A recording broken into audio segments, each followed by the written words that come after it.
గుంతకల్లు నియోజకవర్గానికి TDP MLA ticket TDP అధిష్టానం మరి అతని పేరు 3 సార్లు ఫైనల్ చేసినా మరి ఎమ్మెల్యే టికెట్ దక్కకపోవడానికి కారణం ఏంటి? మరి శంకరమండి సురేష్ బాబు గారితో leader media face to face.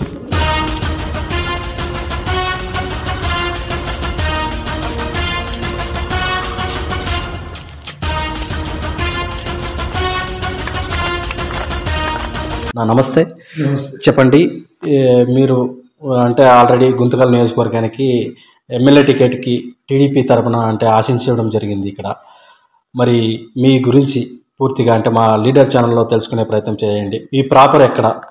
Proper ఈ శంకరమండి మాది. ఓకే. 2004లో టికెట్ ఆశించడం జరిగింది.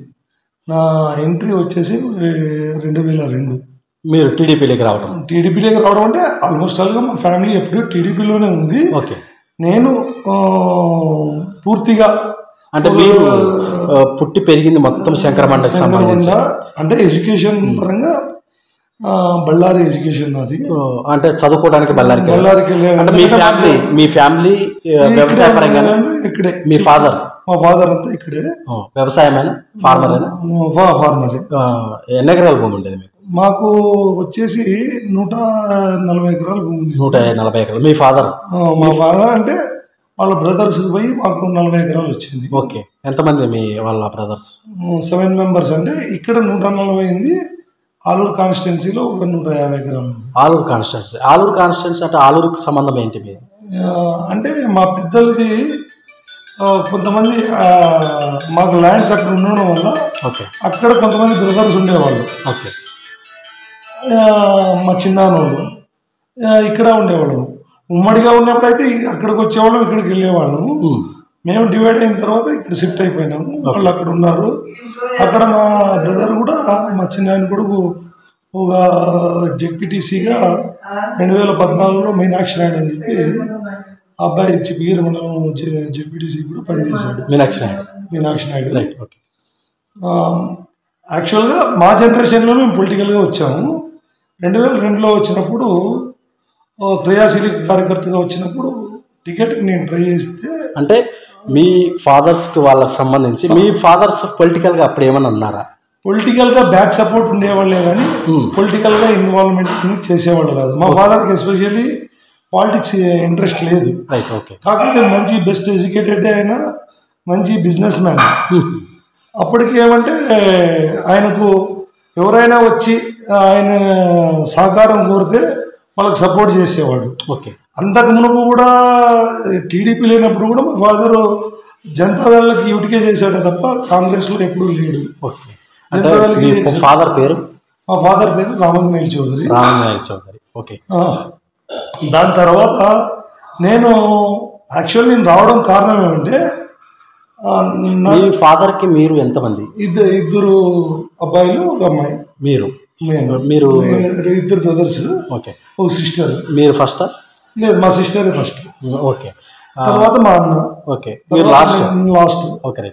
నా ఎడ్యుకేషన్ కంప్లీట్ అయిన తర్వాత మీరు అంటే ఎక్కడ ఫస్ట్ స్టార్టింగ్ ఎక్కడ చదువుకున్నారు? ఇదే విలేజ్? ఏమంటే మాకు బళ్ళారి డిస్టిక్ ఎప్పటి నుంచో మాకు నియర్ కాబట్టి బళ్ళారిలో ఎడ్యుకేషన్ బాగుందని చెప్పి మా నాన్నగారు అప్పుడు నన్ను ఫస్ట్ నుంచి బళ్ళారిలో చేర్చడం జరిగింది. ఓకే. అక్కడ మా అమ్మ సిస్టర్స్ వాళ్ళు ఉండేవాళ్ళు. వాళ్ళ ఇంట్లో ఇచ్చేసి అక్కడ ఎడ్యుకేషన్ ప్రాపర్గా బాగుంటుంది అన్నట్లా వదిలారు. ఈవెన్ నర్సరీ నుంచి కూడా నేను గ్రాడ్యుయేషన్ వరకు బళ్ళారే కంప్లీట్ చేశాను. ఓకే. 10th ఎక్కడ చేశారు? బళ్ళారి. ఓకే. అప్పుడు మీ ఆలోచన విధానం ఎలా ఉండేది? ఆలోచన విధానం అంటే ఒకటే, మా నాన్నగారికి ఒక కోరిక ఉండింది, నేను సివిల్స్లో రావాలా, ఐఏఎస్ ఆఫీసర్ కావాలా అనే ఒక ఇది ఉన్నింది. దాని తర్వాత నేను 10th అయిపోయిన తర్వాత పియూసీ అంటారు, ఇక్కడ ఇంటర్మీడియట్ అంటారు, అప్పుడు పియూసీ తర్వాత నేను బెస్ట్ స్టూడెంట్ని కూడా. నేను డిగ్రీ కూడా డిస్టింక్షన్లోనే పాస్ అయ్యాను అప్పట్లో. ఆ టైంలో ఆ పీరియడ్లో నాకు బలంగా సివిల్స్ మా నాన్న కోరిక తీర్చాలా అని చెప్పేసి ఉన్నింది. కానీ నేను అప్పటికే ఒక డిగ్రీ చదివేటప్పటికి నన్ను స్టూడెంట్ లీడర్గా ఎన్నుకున్నారు. ఎక్కడ బళ్ళారి డిస్టిక్లో స్టూడెంట్ లీడర్గా కూడా పనిచేశాను. ఓకే. డిస్టిక్కే పనిచేశాను. ఫస్ట్ బళ్ళారి చేశాను, తర్వాత బళ్ళారి డిస్టిక్ చేశాను. చేసినప్పుడు నేను అప్పటికే మంచి ప్రోగ్రామ్స్ చేసుకుంటూ వచ్చాను. అకామిడేషన్ లేకపోతే సరళాదేవి ఫస్ట్ గ్రేడ్ కాలేజ్ అని చెప్పేసి గవర్నమెంట్ కాలేజ్, దానికి అకామిడేషన్ లేకపోతే అకామిడేషన్ ఎడ్యుకేషన్ మినిస్టర్ని ఒత్తిడి చేసి అక్కడ లోకల్ శాసనసభ్యులు ఎవరైతే ఉంటారో వాళ్ళు ఒత్తిడి చేసి రావడం జరిగింది. కొంతమంది జూనియర్ లెక్చరర్స్ ఉండి వాళ్ళకి పర్మనెంట్ కాకపోతే వైస్ ఛాన్సలర్స్తో గుజరాత్, ఇది గుల్బర్గా యూనివర్సిటీ వస్తుంది మాకు, వాళ్ళు గుల్బర్గా యూనివర్సిటీలో వైస్ ఛాన్సలర్స్తో కొద్దిగా గొడవ చేసి కానీ మాకు ప్రాపర్ ఫ్యాకల్టీస్ లేరని చెప్పి ఇది చేసిన తర్వాత అది స్టేట్ వైడ్గా ఇదే. అప్పుడు సోమనాథ్ అని చెప్పేసి ఎడ్యుకేషన్ మినిస్టర్ ఉన్నాడు, నా విన్నపాన్ని విని అప్పుడు అందరినీ పర్మనెంట్గా కూడా జాబ్స్, నేను స్టూడెంట్గా ఉంటే లెక్చరర్స్కే జాబ్స్ ఇప్పించాను, పర్మనెంట్ చేయించాను. అప్పటి నుంచి నాకు ఒక పబ్లిక్ మీద ఒక ఆలోచన ఉండేది. ఓకే, అంటే మీరు మొత్తానికి చదువుకునే టైంలోనే లీడర్ క్వాలిటీస్ అనేవి ఉన్నాయి. అంటే మీరు పొలిటికల్గా రావాలని అప్పుడే చదువుకునే టైంలో ఏమైనా అనుకున్నారా? అనుకోలేదు, కానీ అప్పుడు ఆ సందర్భాన్ని బట్టి అక్కడ ఉన్న డిమాండ్స్ బట్టి నేను స్టూడెంట్ లీడర్గా చేయడం జరిగింది. తర్వాత బలమైన కోరిక ఏమంటే మా నాన్నగారు చెప్పినట్లు సివిల్స్ రాయాలా, ఐఏఎస్ చేయాలా అని. అప్పుడు సివిల్ సర్వీస్కి నేను ప్రిపేర్ అయ్యాను. ప్రిపేర్ అయ్యి బుక్స్ కూడా ఐఎంఎస్లో, Indian Institute of Management Services Delhi నుంచి బుక్స్ తెప్పించి ప్రిలిమ్స్కి సంబంధించి ప్రిలిమ్స్లో ఎలిజిబిలిటీ కూడా వచ్చింది. మెయిన్స్కి పోయేటప్పుడు ఏమంటే మాకు అప్పుడు డ్రాట్ పరిస్థితి, ఇక్కడ పంటలు పండేవి కాదు, పంటలు వచ్చేవి కాదు. అప్పుడు అమౌంట్ చాలా ఇబ్బందిగా ఉండేది. అప్పుడు 95లో ఏమైతే సీఎం గారు, ఇప్పుడున్న చంద్రబాబు నాయుడు గారు సీఎంగా ఉండేవారు 98లో. అప్పుడు కోచింగ్ ఇస్తున్నారు ఐఏఎస్కి అంటే పోయి ఆయన కలవడం జరిగింది. అక్కడ బీసీస్కి మాత్రమే ఇచ్చాడు. అప్పుడు కోచింగ్ బీసీస్కి, ఎస్సీస్కి మాత్రం ఉండింది, ఓసీకి ఇవ్వలేదు. బలంగా అడగాలని చూసాము. అప్పుడు ఏదో ఇప్పుడు ఎలా వచ్చినాయో ఫ్లడ్స్ అట్లా వచ్చినాయి. అప్పుడు ఆ ఫ్లడ్స్లో ఆయన బిజీగా ఉండి ఒక రోజు దొరికాడు. దొరికినప్పటికీ మళ్ళీ వచ్చి మాట్లాడి ఏదో ఏర్పాటు చేస్తానని మా నాన్నగారితో నాతో చెప్పడం జరిగింది. దాని తర్వాత ఇంకా ఆయన దొరకడం కష్టం అయిపోయింది. మాలో నేను తీసుకెళ్ళిన డబ్బు కూడా కంప్లీట్ అయిపోయి రిటర్న్ రావాల్సి వచ్చింది. ఇంకా మెయిన్స్లో ఉత్తీర్ణ కాలేకపోయాను. ఎందుకంటే ఒక మెటీరియల్ కూడా లేదు నాకు అప్పుడు. మెటీరియల్ లేకపోవడము, కోచింగ్ లేకపోవడం వల్ల అది బలంగా ఉండిపోయేది. ఇంకా అప్పుడు ఫ్యామిలీ పరిస్థితుల వల్ల జాబ్ చేయాల్సి వచ్చేది. నేను బెంగళూరులో ప్రైవేట్ కంపెనీస్లో జాబ్ చేశాను, మార్కెటింగ్ ఎగ్జిక్యూటివ్గా. జాబ్ చేసిన తర్వాత మా నాన్న పాస్డ్. అంటే మీ నాన్న కోరిక అయితే తీర్చలేకపోయాను. అప్పటికి తీర్చుదామని నేను పాస్ అయిన తర్వాత వచ్చి నేను బిజినెస్లో మొదలుపెట్టిన తర్వాత బిజినెస్లో మంచి పొజిషన్కి వచ్చాను. కానీ అప్పటికి నాకు ఏజ్ దాటిపోయింది. 28 ఇయర్స్ దాకే ఉండేది ఓసీస్కి. అప్పుడు 29 ఇయర్స్ ఉన్నాయి. అప్పుడు నాకు ఫ్యామిలీ బరువు బాధ్యతలు కూడా చాలా ఉండేవి. ఇవన్నీ సమకూర్చేదానికి టైం పట్టింది. నేను ఇంకా సివిల్స్ రాసేదానికి అర్హుడు కాదని తెలిసిపోయింది.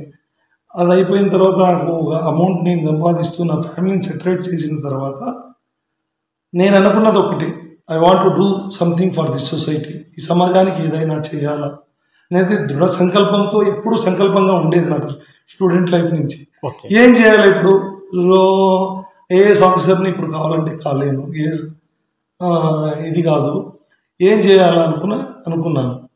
అప్పుడు ఇది కాకపోయినప్పటికీ నేను పాలిటిక్స్లోకి ఎంటర్ అవ్వడం జరిగింది. ఎప్పుడు, ఏ టైంలో? 2002లో. ఓకే. 2004లో ఆశించి మొత్తం గుంటకల్ కాన్స్టిట్యున్సీ అంతా మొత్తం తిరగడం జరిగింది. ఓకే, 2002లోనే. అంటే స్టార్టింగ్ మీరు రాజకీయాలకు రావాలనుకున్నప్పుడు స్టార్టింగ్ ఏ పార్టీకి? టీడీపీ. ఎందుకు ఎంచుకున్నారు మీరు? నేను స్టూడెంట్ లైఫ్లో ఉన్నప్పటి నుంచి నాకు చంద్రబాబు నాయుడు అంటే ఇన్స్పిరేషన్. ఓకే. ఆయన చేసే ప్రోగ్రామ్స్ కానీ ఏదైనా కానీ ఫ్లడ్స్ కూడా నేను కలెక్ట్ చేసి ఇచ్చాను చంద్రబాబు నాయుడు గారికి. ఓకే. బళ్ళారి డిస్టిక్ నుంచి కలెక్ట్ చేసి ఒక సంస్థ ద్వారా నేను అమౌంట్ చేర్చాను. అప్పట్లో నేను స్టూడెంట్స్ ద్వారా అప్పటికే 1,30,000 రూపాయలు అప్పట్లోనే అంటే 97లో అనుకోండి. మీరు లీడర్గా ఉన్నప్పుడు? లీడర్గా, స్టూడెంట్ లీడర్గా ఉన్నారు. స్టూడెంట్ లీడర్గా ఓకే. అప్పుడు ఇది చేయడం జరిగింది. దానివల్ల నాకు ఆయన చేసే ఇది కానీ ప్రతిదానికి ఇంకొకటి ఏమంటే 99లోనే నేను ఇక్కడ పెట్టుకున్న అభ్యర్థికి సపోర్ట్ చేస్తూ నేను కూడా క్యాన్వసింగ్ చేయడం జరిగింది. 99లో అప్పుడు టీడీపీని ఇక్కడ సాయినాథ్ గౌడని గెలిపించుకున్నాము. ఓకే. 2002లో నేను ఉన్నట్టుండి రావాలనిపించింది. వచ్చిన తర్వాత 2003 నుంచి ముమ్మరం చేసేసి కాన్స్టిట్యున్సీ అంతా అందరినీ గ్రూప్ ఆఫ్ పీపుల్స్ని తీసుకొని క్యాన్వసింగ్ ఎట్లా చేశానంటే ఫస్ట్ వెహికల్లో మొదలు పెట్టుకున్న సైకిల్ ర్యాలీ చేసింది విలేజ్ టు విలేజ్. మీరు 2002లో ఎంటర్ అయినప్పుడు? 3లో చేశాను. ఓకే. సైకిల్తోనే మొత్తం సైకిల్స్ వేసుకొని అందరూ సైకిల్ గుర్తు కాబట్టి మొత్తం సైకిల్తోనే మొత్తం ఆల్ విలేజెస్ 110 విలేజ్లు అన్ని మొత్తం తిరగడం జరిగింది. ఓకే. అంటే ఒక నారా చంద్రబాబు నాయుడు గారి ఇన్స్పిరేషన్ టీడీపీలోకి రావడం జరిగింది. ఓకే. దాని తర్వాత 2004లో ఆశించిన ఏదంటే మంచి పబ్లిక్లో మంచి నేమ్ వచ్చింది. కుర్రాడు చాలా బాగున్నాడు, మంచి ఎడ్యుకేటెడ్, క్వాలిఫైడ్, ఈయనకి ఇస్తే బాగుంటుందని మంచి స్పందన వచ్చింది. ఓకే. అప్పుడు నా కోసం కూడా లాస్ట్ డేట్ ఏమైతే ఉంటుందో ఏప్రిల్ 18వ తారీఖున, ఇప్పుడు ఏమైతే డేట్ ఫాలో అవుతున్నాం అదే డేట్లోనే ఏప్రిల్ 18 వరకు అట్లే పెండింగ్ పెట్టాడు. సాయినాథ్ గౌడకు లేదన్నాడు.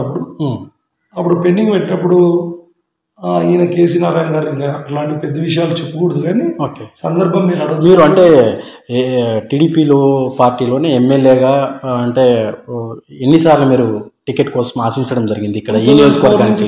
5 టర్మ్స్. ఇప్పుడుతో 5 టర్మ్స్. ఓకే. అంటే ఇప్పుడు 2004లో కూడా నా విన్నపం కొద్ది ఆయన ఏమంటే పెద్ద ఆయన కేసీ నారాయణ గారు వచ్చి ఒక మాట అడిగారు. నేను ఒక రూమ్లో లాడ్జ్లో ఉన్నప్పటికి వచ్చి నీకైతే వయసు ఉంది, నాకు లేదు ఇట్లా అంటే నేను అప్పుడు వెళ్ళి సీఎం గారితో చెప్పడం జరిగింది. ఓకే సార్ నాకు ఇవ్వకపోయినా పర్లేదు, లేట్ ఎందుకు చేస్తాను, ఇంక లాస్ట్ డే కదా, ఆయనకి ఇవ్వండి అంటే మీరు సపోర్ట్ చేస్తారంటే ఖచ్చితంగా సార్ అన్న. అప్పుడు ఆయనకి ఇవ్వడం జరిగింది. బీఫామ్ అయితే నా చేతికి ఇచ్చారు ఆ రోజు. ఓకే. ఎప్పుడు ఏ టైంలో? 2004లో బీఫామ్ నా చేతికి ఇచ్చాడు. ఆయన పక్కన ఉంటూ నా చేతికి ఇచ్చాడు. అప్పుడు ఆంధ్రజ్యోతి పేపర్ చూస్తే కూడా 2004లో ఇచ్చినట్టు చూస్తా. పిఎన్వి ప్రసాద్ అనే వ్యక్తి ఇచ్చాడు నాకు ఇప్పుడు. దాని తర్వాత 2009లో బలంగా వచ్చింది. వచ్చి ఇంకా ఎవరిని కూడా ఎంటర్ కాకుండా చంద్రబాబు నాయుడు గారు చాలా నా మీద ప్రేమ వాత్సల్యం చూపించాడు. 2009లో అలాట్ చేసినప్పటికీ మరి రాజకీయంగా కొంతమంది ఏం చేశారు, ఆయనకి ఇస్తే మాకు ఎంపీగా ఓట్లు పడవు, ఓసీ కాబట్టి బీసీలు ఆపోజిట్ అవుతారు, నాకు బీసీకి ఇవ్వాలని చెప్పి వాళ్ళ రాజకీయం ఏం చేశారో అదే నేను వ్యక్తులతో ఏది చెప్పదలుచుకోలేదు. కాంట్రవర్సీగా అట్లా జరిగింది. ఆ టైంలో వచ్చిన సీట్ను కూడా వాళ్ళు పోగొట్టారు. ఆయన ఓడిపోవడం జరిగింది. అప్పుడు సాయినాథ్ గౌడ్ 2014లో అయితే ఇంకా రికార్డెడ్గా నాకే వచ్చింది. ఓకే. అప్పుడు లాస్ట్లో ఎండ్ ఆఫ్ ది మూమెంట్లో బీజేపీ అలయన్స్ వచ్చి ఫస్ట్ కదిరి అన్నారు, కదిరి తర్వాత ఇంకొకటి అన్నారు, ఇంకోటి తర్వాత లాస్ట్ గుంటకల్కి వచ్చారు. గుంటకల్లో అలాట్ చేయించుకున్నారు. ఓకే. అప్పటికి నేను కొద్దిగా గొడవ పడడం జరిగింది కొందరు వ్యక్తులతో. అది ప్రెస్లో కూడా చాలా వచ్చింది. అప్పుడు ఆల్ ఛానల్స్, అన్ని ఛానల్స్లో కూడా ఇలా శంకరమండ సురేష్ బాబు ఇట్లా గొడవ చేస్తున్నాడు అని చెప్పేసి కూడా అన్ని ఛానల్స్లో 2014లో వచ్చింది. దాని తర్వాత ఆయన ఆ రోజు గజపతి నగరంలో సీఎం గారు, ఇప్పుడున్న సీఎం గారు మా అధ్యక్షులు, అప్పుడు గజపతి నగరంలో ఉన్నారు. ఆ టైంలో మీరేం కంగారు పడకు అని చెప్పేసి హర్షవర్ధన్ అని ఆయన పిఏ చెప్పాడు. మార్నింగ్ బీఫామ్ పంపించినప్పుడు ఏమైంది, ఇండిపెండెంట్గా నేను జితేంద్ర గౌడ్ గారు వేసాము. ఓకే. బీజేపీకి ఎట్లా ఇస్తాము, ఓట్స్ పడవు అనే ఉద్దేశంతో వేసాము. అప్పుడు వాళ్ళు ఏదో అన్నట్ల ఆ బీఫామ్ లాస్ట్ అప్పుడు కూడా అదే 19వ తారీఖున last end of the time ఉంటుంది కదా, 3 o'clock వరకు 2:30కి ఆయనకి ఇచ్చి మీరు పోయి ఇప్పుడు వేయండి, సురేష్కి 3 వరకు తెలియద్దండి అని చెప్పేసి చేస్తే ఆ అదృష్టవశాత్తు ఆయనకి ఇంకా ఎమ్మెల్యే చేయాలా, సీఎం మా చంద్రబాబు నాయుడు గారిని సీఎంగా చేయడాలని ఏ విభేదాలు లేకుండా ఇట్లా చేశాను. ఓకే. బట్ 2019లో నేను చాలా వరకు లాస్ అయ్యి అప్పటికే జెడ్పీటీసీలకి ఇచ్చాను, ఎంపీపీలకి ఇచ్చాను, అందరినీ గెలిపించుకున్నప్పుడు. ఓకే. అంతకు ముందే జరిగాయి ఎమ్మెల్యే ఎలక్షన్ 14లో అవును, ముందే జరిగాయి అనమాట. ఆ మున్సిపల్ ఎన్నికలు, జెడ్పీటీసీ ఎన్నికలు, ఎంపీటీసీ ఎన్నికలు, ఎమ్మెల్యే ఎన్నికల కన్నా ముందే జరిగాయి. జరగడంతో వాళ్ళందరికీ నేనే క్యాండిడేట్ కదా అని చెప్పేసి అందరికీ ఖర్చు పెట్టడం జరిగింది. దాని తర్వాత కొద్దిగా డిప్రెషన్ లేకపోయి బిజినెస్లో కూడా చాలా వరకు లాస్ వచ్చి 2019లో అడిగాను కానీ ఫోర్స్ అయితే చేయలేదు. ఓకే. ఇస్తే ఇవ్వండి లేదంటే లేదు. 19లో ఓకే అన్నాను. మరి ఇప్పుడు 24కి వచ్చేటప్పటికి 23లో ఒకటే మాట అడిగా. బాబు గారిని, చంద్రబాబు గారిని మాట అడిగాను నేను. సార్ చూద్దాం చేద్దామంటే వద్దు, చూద్దామంటే నేను కార్యకర్తగా ఉండిపోమంటే ఉంటాను, ఓకే, నాకేం ఇబ్బంది లేదు. ఏమైనా చేస్తాను అనేటట్టయితే నేను మూవ్ అవుతాను. ఓకే అంటే ఆయన మీరు అష్యూరెన్స్ ఇస్తేనే చేస్తాను, లేదంటే మామూలు కార్యకర్తగా ఉండిపోతే నేనేం పార్టీలు మారే వ్యక్తిని కాదు అని చెప్పి చేయడం జరిగింది. అప్పుడు 2014లో, ఈ 2024లో ఇంకా ఆయనది ఒక సంఘటన జరిగింది, జైలుకి వెళ్ళిన. అంతకుముందే గుత్తికి వచ్చాడు, గుత్తి నుంచి నంద్యాల పోయి అది జరిగిన అరెస్ట్. ఆ రోజుకి నాకు కంప్లీట్గా అలాట్ చేసేసాడు. మీ పేరు ఇక్కడ అలాట్ చేసేసాడు. అనౌన్స్ చేయలేదు, ఎందుకంటే కళ్యాణదుర్గం, రాయదుర్గం చేయలేదు కాబట్టి ఇది చేయకుండా వెళ్ళాడు. ఒక 10 days తర్వాత నేను అనౌన్స్ చేసేస్తానని చెప్పాడు. ఏమేమి చేసామని ప్రోగ్రామ్స్ అడిగాడు, అన్నీ చెప్పాను, అన్నీ చూశాడు. ప్రతి విషయము ఆ ఫొటోస్ కూడా షేర్ చేయమంటే చేస్తాను. బేగంపేట ఎయిర్పోర్ట్లో కూడా ఆయనే ఆపి, అండ్ సురేష్ గారు చాలా బాగా చేస్తున్నారు, మీరే క్యాండిడేట్ అని చెప్పేసి ఇచ్చేసి, మరి అక్కడి నుంచి ఆ సంఘటన తర్వాత వచ్చిన తర్వాత తన సొంత చేతులతో ఒక మామూలుగా ఏమైతే కంప్యూటర్గా ఎవరైతే ఉంటారో టెక్నీషియన్ ఎవరైతే ఉంటారో వాళ్ళతో ఫీడ్ చేయిస్తారు. అలా కాకుండా అట్లా గుంటకల్ సురేష్ బాబు అని చెప్పేసి ఇంకెవరు చేంజ్ చేయకూడదు అని చెప్పి చేశాడు. దాని తర్వాత జరిగిన పరిణామం అయితే తెలుసు. ఆయన వైసీపీ నుంచి వ్యక్తి రావడము, ఇంకా 15-20 రోజులు ఉన్నాక రావడంతో మరి ఏం ప్రతిఫలం జరిగిందో తెలీదు. లాస్ట్ వరకు అయితే పెండింగ్ పెట్టాడు. 5 కాన్స్టిట్యున్సీస్ పెండింగ్ పెట్టాడు, మీకు తెలిసిన విషయం అది. 5 కాన్స్టిట్యున్సీస్లో గుంటకల్ ఒకటి. మరి అంతటికి ముందు రోజు, బిఫోర్ అనౌన్స్ చేయకుండా ముందు రోజు కూడా నేను అనంతపురం సింగనమల అమ్మాయిని శ్రావణిని క్యాన్వసింగ్ వచ్చింటే అప్పుడు ఆర్డిటీ గెస్ట్ హౌస్లో అడిగితే, ఏం సార్ ఇంకా అనౌన్స్ చేయలేదు, మరి నేను వర్క్ చేయాలని ఇంకా 20 days కూడా లేదు ఎలక్షన్ అంటే, లేదమ్మా నేను వెళ్ళి అనౌన్స్ చేసేస్తాను, నువ్వేమి ఇబ్బంది లేదు అన్నాడు. మార్నింగ్ 10 వరకు కూడా నా నేమే ఉంది, నాకు అందరూ పరిచయాలు ఉన్నాయి, అందరితో ఆయనకు సంబంధించిన వ్యక్తులు ఎవరైతే ఉన్నారో అందరూ నాకు అనుగుణంగానే. ఎందుకంటే నాకు ఇక్కడ వాళ్ళు తీసుకున్న సర్వేలో కూడా, ఐవీఆర్ఎస్లో కూడా ప్రతిదీ పాజిటివ్గానే వచ్చింది నాది, నా నేమ్. యాక్చువల్గా పోటీ చాలామంది చేస్తుంటారు, చాలామంది ఆశించడం తప్పులేదు. ఆశించడంలో తెలియని విషయం ఏమంటే జనాలకు ఇద్దరికి మాత్రమే సర్వేలో పెట్టుకున్నారు, 2 క్యాండిడేట్స్ని, ఒకటి జితేందర్ గౌడ్ని, ఒకటి సురేష్ బాబు అని. ఆ పెట్టుకున్నప్పటికీ లాస్ట్కి ఫైనలైజ్గా సురేష్ బాబు చేశారు. అయినా అది నేను చెప్పడం, ఆయన చెప్పే వరకు నేను చెప్పడం సభం కాదు కదా. గుంతకల్ కాన్స్టిట్యున్సీ నటుడు ఆయన రాజ్ కుమార్ పేరు కూడా బయటకు వచ్చింది. అట్లా చాలా మంది చేసి అట్లా 14-15 మెంబర్స్ చేశారు. అవన్నీ కేవలము ఏమంటే మీడియాకు వాళ్ళు ఏదో ఇచ్చుకొని ఏదో చేసుకున్నారు, కానీ అన్ని అబద్ధము, స్థానికేతరులకు కాకుండా. ఇంకొక విషయం ఏంటంటే, నేను ఒక సీనియర్ లీడర్ని, అది కాకుండా నాకు అన్ని ఫ్యాక్టర్స్ తెలిసిన వాడిని. నేను స్థానికంగా ఏం ఇబ్బందులు ఉన్నాయో తెలుసు, దానికి సంబంధించి ఎట్లా జడ్జి చేయాలనేది కూడా నాకు తెలుసు. ఎందుకంటే నేను చదువుకున్న చదువు లాంటిది, నేను పెరిగిన వాతావరణం అట్లాంటిది.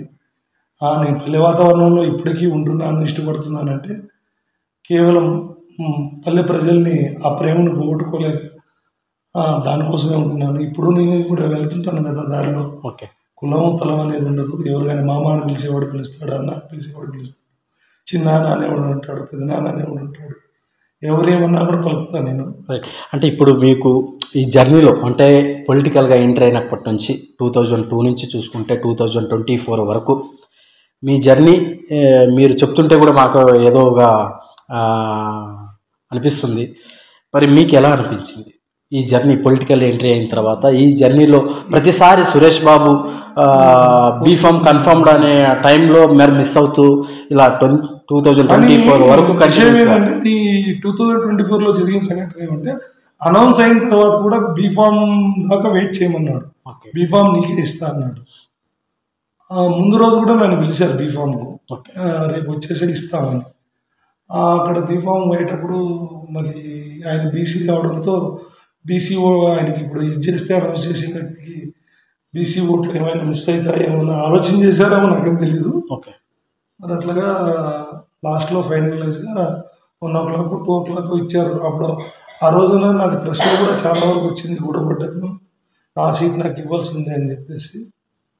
ఇట్లా జరిగింది. కానీ నా బాధ ఏమంటే నేను ఏదో రాజకీయాల్లో ఇవన్నీ సామాన్యమే, సహజమే. కాకపోతే ఏదో లక్ అనేది ఉండాలి, లక్ మిస్ అయినా కూడా అయిపోతుంది. కానీ నేను బాధపడ్డాం కన్నా మా ప్రజలు చాలా బాధపడుతున్నారు ప్రజెంట్. నాకున్న కార్యకర్తలు కానీ వాళ్ళ కానీ ఏమంటే స్థానికంగా నేను అందరి బాధలు నాకు తెలుసు. ఏ గుంటకల్ విషయం ఏమి, గుత్తి విషయం ఏమి, పామిడి విషయం ఏమి అనేది ప్రతి ఒక్క విలేజ్ తెలుసు నాకు. విలేజ్ టు ప్రాబ్లమ్స్ తెలుసు, వార్డు తెలుసు. నేను గుత్తిలో చెలించిపోయింది ఏమంటే ఊటి వాటర్. గుత్తి వార్డ్స్లో తిరిగేటప్పుడు కొంతమంది ఇంట్లోకి తీసుకెళ్ళి బెందులు చూపించారు.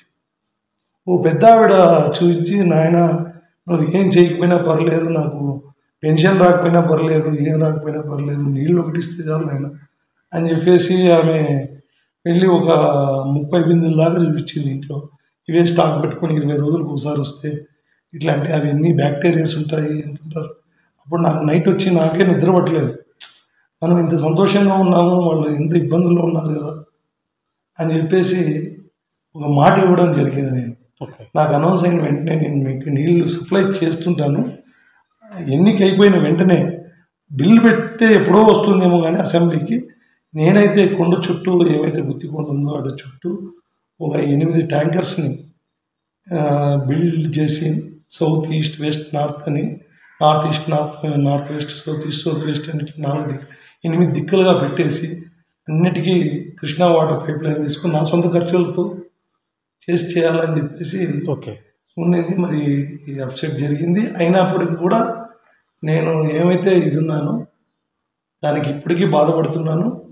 ఖచ్చితంగా ఈ సమ్మర్ లోపల వాళ్ళు సమస్యని మరి శాసనసభ్యుడిని నేమి ఇంకొకటి విమర్శించాను కానీ వాళ్ళు చేయకపోయినా కూడా ఈ సమ్మర్ లోపల వాళ్ళకి ఏదో రకంగా వాటర్ ప్రాబ్లం లేకుండా చేయాలనేది నా ఓకే. ఇప్పుడైతే మీరు మరి ఎట్లా అంటే ఇప్పుడు టీడీపీలో కొనసాగుతున్నారా? కొనసాగుతున్నాను, దానికి ఏం ఇబ్బంది లేదు. ఇప్పుడు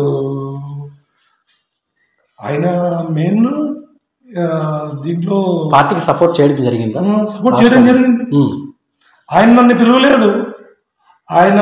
పిలవలేదు, పార్టీ ఆఫీస్ నుంచి ఫోన్లు వచ్చాయి ఆయనకి. పెద్ద వాళ్ళు ఫోన్ చేసి చెప్పారు, సురేష్ని తీసుకొని చేయి, నువ్వా ఒకటే ఎందుకు చేస్తావని. ఆయన పిలుస్తానని చెప్పేసి పిలవలేదు. మరి ఆయనకి ఏమనిపించిందో పిలవకపోయినా నేను అట్లా ఇంకో రకంగా చేయలేదు. నేను అందరికీ చెప్పినా నాకున్న ఇన్ఫ్లుయెన్స్ ఎక్కడైతే ఉంటుందో ప్రతి ఒక్కరికి కలిసినప్పుడు లేదంటే ఫోన్స్ ద్వారా టీడీపీ చేయండి, ఏమవుతుంది, మనకు చంద్రబాబు నాయుడు సీఎం కావాలా, అది ముఖ్యం అని చెప్పేసి చెప్పడం జరిగింది. కానీ మనమేమి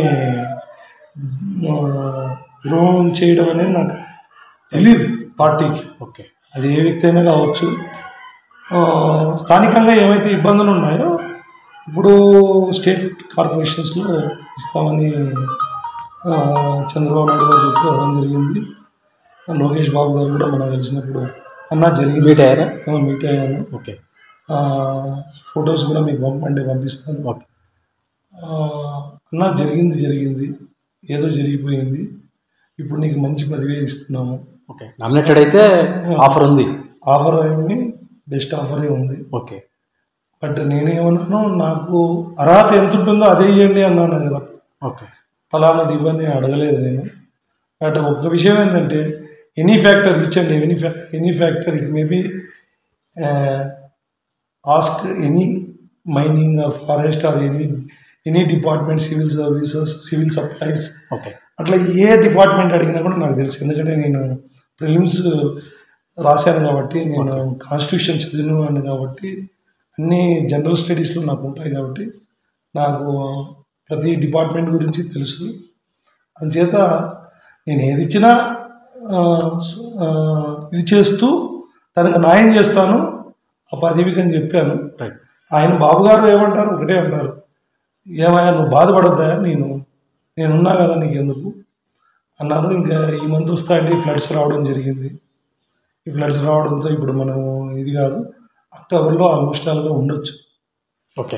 మొత్తానికైతే ఇప్పుడు ప్రస్తుతం కూడా మీరు టీడీపీలో కొనసాగుతున్నారు. మీకు టీడీపీలో కూడా నామినేటెడ్ ఆఫర్ అయితే ఉంది ఖచ్చితంగా, స్టేట్ కార్పొరేషన్ చైర్మన్ గానే ఉంది. ఓకే.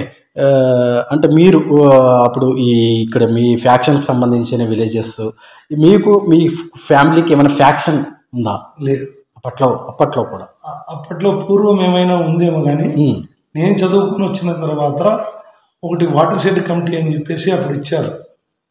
దాంట్లో అందరినీ తీసుకొని, అన్ని వర్గాలను తీసుకొని, నేనే దానికి చైర్మన్గా ఉంటూ అన్ని వర్గాలని, అన్ని కులాలని తీసుకొని అందరికి సామాజిక న్యాయం చేస్తూ ఆ వాటర్ షెడ్ నడపడం జరిగింది. ఫ్యాక్షన్ నిర్మూలించింది. ఓకే. అంటే మీరు పెద్ద ఫ్యాక్షన్ ఉండేది కాదు, చిన్నపాటి గలాట్లు అవి ఉండేటివి. కాబట్టి నేను మంచిది కాదు, మరి నేను వచ్చి ఫ్యాక్షన్ చేస్తే చదువుకున్న దానికి అర్థం లేదని చెప్పేసి దాన్ని ఇచ్చేసాను. మా పక్క విలేజ్లో ఉన్నప్పుడు కూడా, కొంగనపల్లి గ్రామ పంచాయతీ కొంగనపల్లి ఉన్నప్పుడు కూడా నేను ఎప్పుడూ ఒకటే చెప్పేవాడిని, ఫ్యాక్షన్ వల్ల సాధించేది ఏం లేదు, మనం మనుషులుగా పుట్టాము, మనుషులు ఏదైనా సాధించాలి కానీ ఇట్లా ఒకరినొకరు చంపుకుంటూ పోతుంటే ఇది కరెక్ట్ కాదు అని. నేను ఏమంటే, నాకు I'm not interested to war. Okay. సినిమాలు చూస్తారా? ఓన్లీ బాలయ్య బాబు గారు చూస్తాను. బాలయ్య బాబు అంటే మీకు అభిమానం ఒకటి కాదు, ఆయనకి బ్రదర్ లాగా నాకు నేనంటే చాలా సన్నిహితం. ఓకే. నేను కలిసి భోంచేయడం జరుగుతుంది, కలిసి తిరిగాను. ఆయన తీసుకుని వెహికల్ కూడా తీసుకుని వెళ్తాడు అప్పుడప్పుడు. ఓకే. రండి సురేష్ గారు అంటాడు, చాలా ప్రేమగా మాట్లాడిస్తాడు. ఓకే. ఆయనతో చాలా సన్నిహితం ఉంది నాకు, బాలయ్య బాబుతో. ఆయన నేను ఒక అభిమాని అనేదానికన్నా ఆయన నా తమ్ముడు నువ్వా అని అంటాడు. అది చాలా అదృష్టంగా ఫీల్ అవుతుంటాను. కానీ థియేటర్స్కి పోయి ఎప్పుడైనా చూసానంటే బాలయ్య బాబుది చూస్తాను తప్ప ఇంకెప్పుడైనా టైం పాస్కి వేరే ఈరోజు కూడా చూస్తాను. ఎందుకంటే ప్రతి ఒక్క యాక్టర్ వాళ్ళు ప్రిటెండ్నెస్ ఎట్లుంటుంది, యాక్టింగ్ ఎట్లుంటుంది దాన్ని అనలైజ్ చేసుకుంటా కాబట్టి చూస్తాను. బట్ థియేటర్కి అయితే అది వెళ్ళి చూస్తాను. మా ఫ్యామిలీ రాము ఇప్పుడు బిజీగా ఉన్నామంటే కూడా లాక్కు వెళ్ళి తీసుకెళ్ళి చూపిస్తాను. Okay, right. ఇప్పుడు అయితే జనసేన అధినేత, ఇప్పుడు రాష్ట్ర మంత్రివర్యులు శ్రీ కొణిదెల పవన్ కళ్యాణ్ గురించి మాట్లాడదలుచుకుంటే, మరి ఒక టీడీపీ లీడర్గా, ఒక టీడీపీ కార్యకర్తగా ఆయన గురించి ఏం మాట్లాడతారు మీరు? ఆయన గురించి అంటే, బట్ మంచి విధానమే ఎంచుకున్నాడు, కరెక్టే, మంచి విధానం ఎంచుకున్నాడు, మంచి వ్యక్తే. నేను పర్సనల్గా కూడా ఒక 2 సార్లు చూశాను ఆయన్ని. ఓకే. కలిశాను. బట్ నేను టీడీపీ కాబట్టి మామూలు కలిశాను. అది ఎయిర్పోర్ట్లో కలిశాను. ఎయిర్పోర్ట్లో కలవడం జరిగింది. ఏం సార్ అలయన్స్లో వస్తున్నారా మీరు అంటే, ఖచ్చితంగా అండి అని చెప్పాడు. అంటే ఓకే సార్, నా సహకారం కూడా ఉంటుందని చెప్పాను.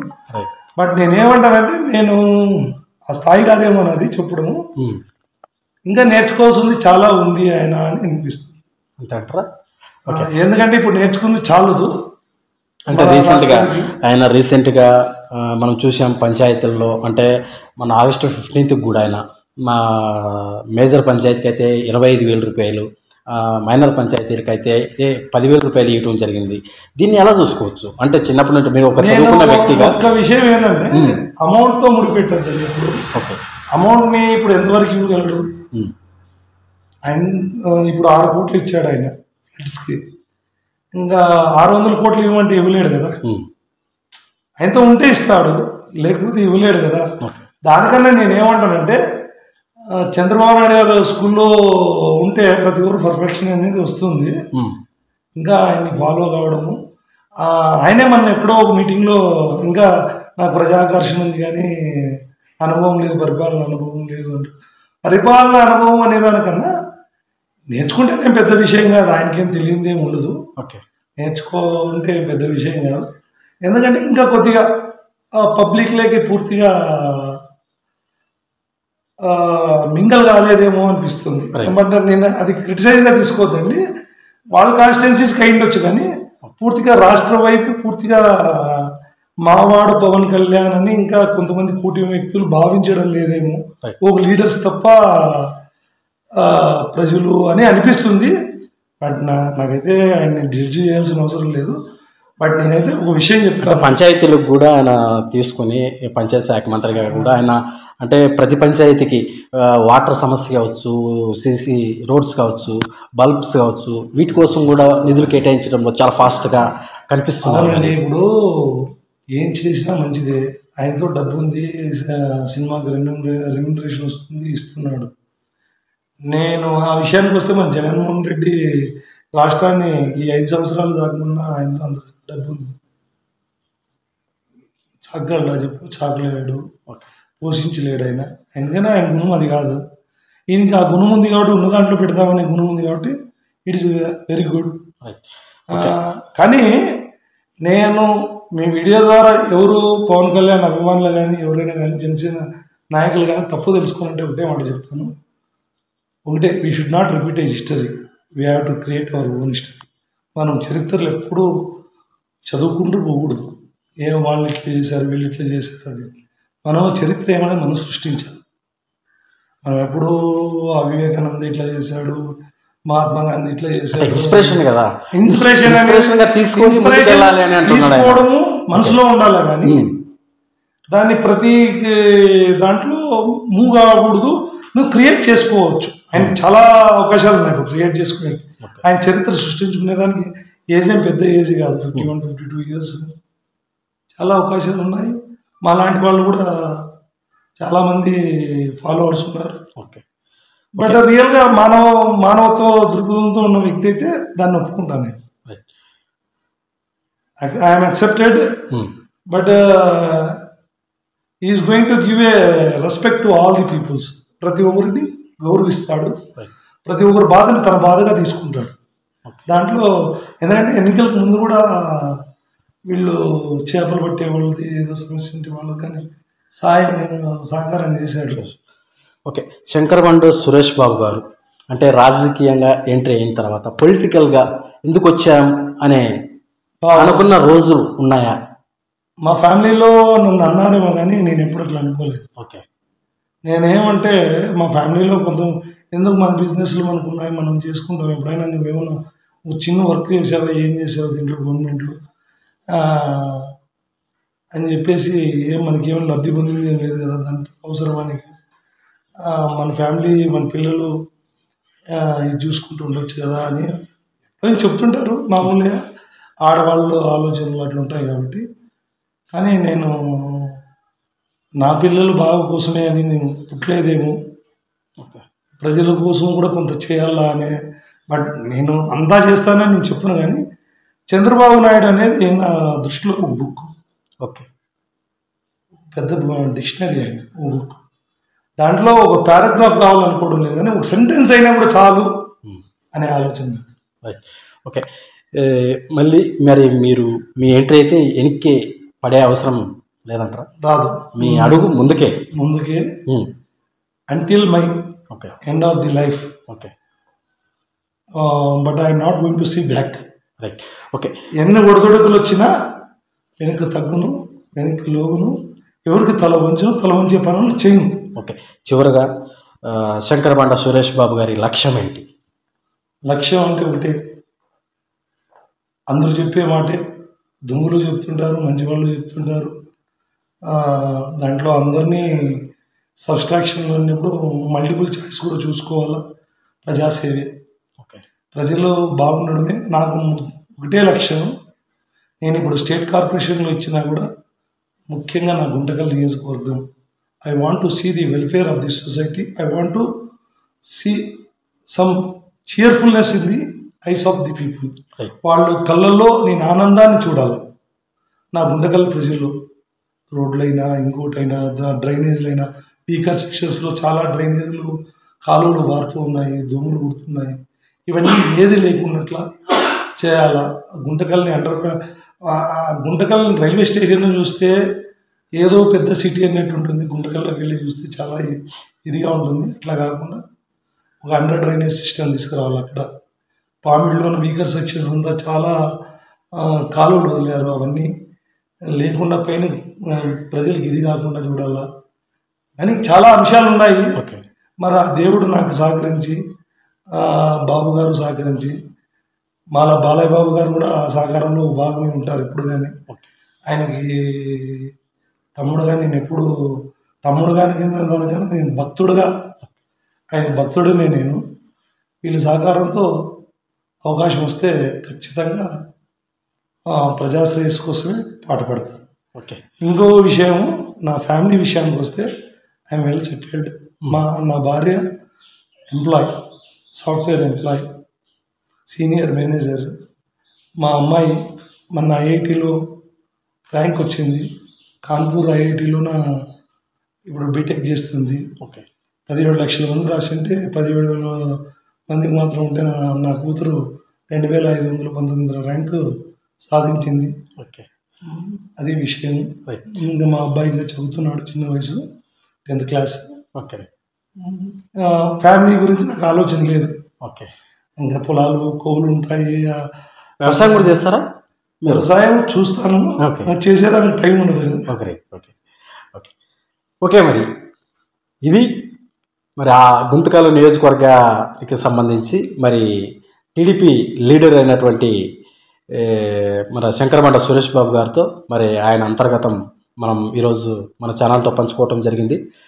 మరి ఇంకో లీడర్తో మీ ముందుకు వస్తా. నేను మీ గోవింద్ భార్గవ్. వావ్, ఇది మా చెల్లికి చాలా బాగుంటుంది, కానీ మనమెప్పుడు ఇంత పెద్ద చోట కొనలేదే.